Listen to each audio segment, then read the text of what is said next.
Kami, putra dan putri Indonesia, mengaku berbangsa yang satu, bangsa Indonesia. Kami, putra dan putri Indonesia, menjunjung bahasa persatuan, bahasa Indonesia.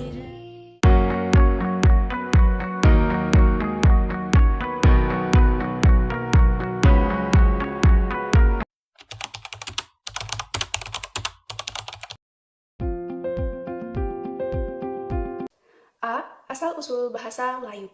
Indonesia berasal dari bahasa Melayu yang sering digunakan dalam sektor perdagangan dan komunikasi antar suku. B. Perkembangan pada masa kolonial. Pada masa penjajahan Belanda, bahasa Melayu sering digunakan sebagai bahasa pengantar dalam pendidikan dan administrasi. C. Sumpah Pemuda 1928 ditandai dengan adanya salah satu butir Sumpah Pemuda yang berbunyi kami berbahasa satu, bahasa Indonesia. Memiliki makna pengakuan resmi bahwa bahasa Indonesia sebagai bahasa persatuan. D. Setelah kemerdekaan 1945, bahasa Indonesia ditetapkan sebagai bahasa resmi negara dalam pasal 36 UUD 1945 setelah proklamasi kemerdekaan dan pemerintah memperkuat posisi bahasa Indonesia melalui pendidikan dan media massa. E. Perkembangan kontemporer. Bahasa Indonesia terus berkembang dengan menyerap kosakata dari berbagai bahasa daerah dan asing. A. Lambang Identitas Nasional. Bahasa Indonesia sebagai bahasa resmi yang dijadikan identitas nasional dan mencerminkan kebanggaan juga jati diri bangsa.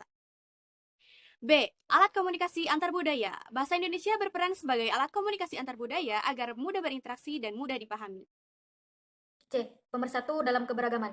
Bahasa Indonesia sebagai alat pemersatu bangsa yang memiliki latar belakang bahasa dan daerah yang berbeda untuk memperkuat integrasi dan mencegah fragmentasi. D. Perkembangan ilmu pengetahuan dan teknologi. Bahasa Indonesia sebagai media dalam pengembangan dan penyebaran ilmu pengetahuan, teknologi, dan seni. E. Bahasa Indonesia sebagai pengantar dalam sistem pendidikan untuk meningkatkan tingkat literasi di wilayah Indonesia.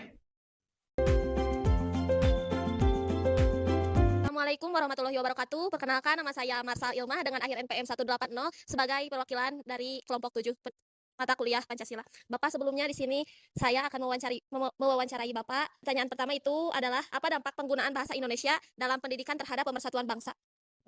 Pertama, karena bahasa merupakan salah satu alat pemersatu bangsa, maka seyogianya kita sebagai bangsa Indonesia perlu menggunakan bahasa Indonesia yang baik dan benar.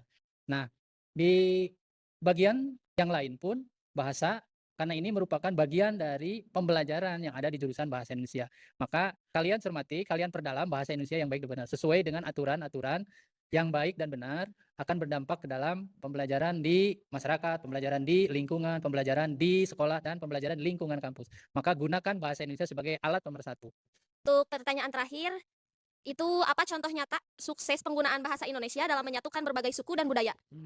Bukti real yang pokok menyatukan bahasa Indonesia dari berbagai suku ataupun yang lain dengan adanya forum-forum ilmiah, workshop ataupun yang lainnya. Pada prinsipnya tidak menggunakan bahasa daerah contohnya ya, tetapi menggunakan bahasa Indonesia yang baik dan benar. Itu salah satu contoh yang real yang bisa dirasakan oleh masyarakat. Maka kenapa disebut pemersatu? Karena walaupun datang dari masing-masing daerah, disatukan dalam satu ruangan, tetap pengantarnya menggunakan bahasa Indonesia yang baik dan benar. Itu contoh yang real. Baik Bapak, terima kasih telah meluangkan waktunya untuk kelompok kami. Wassalamualaikum warahmatullahi wabarakatuh.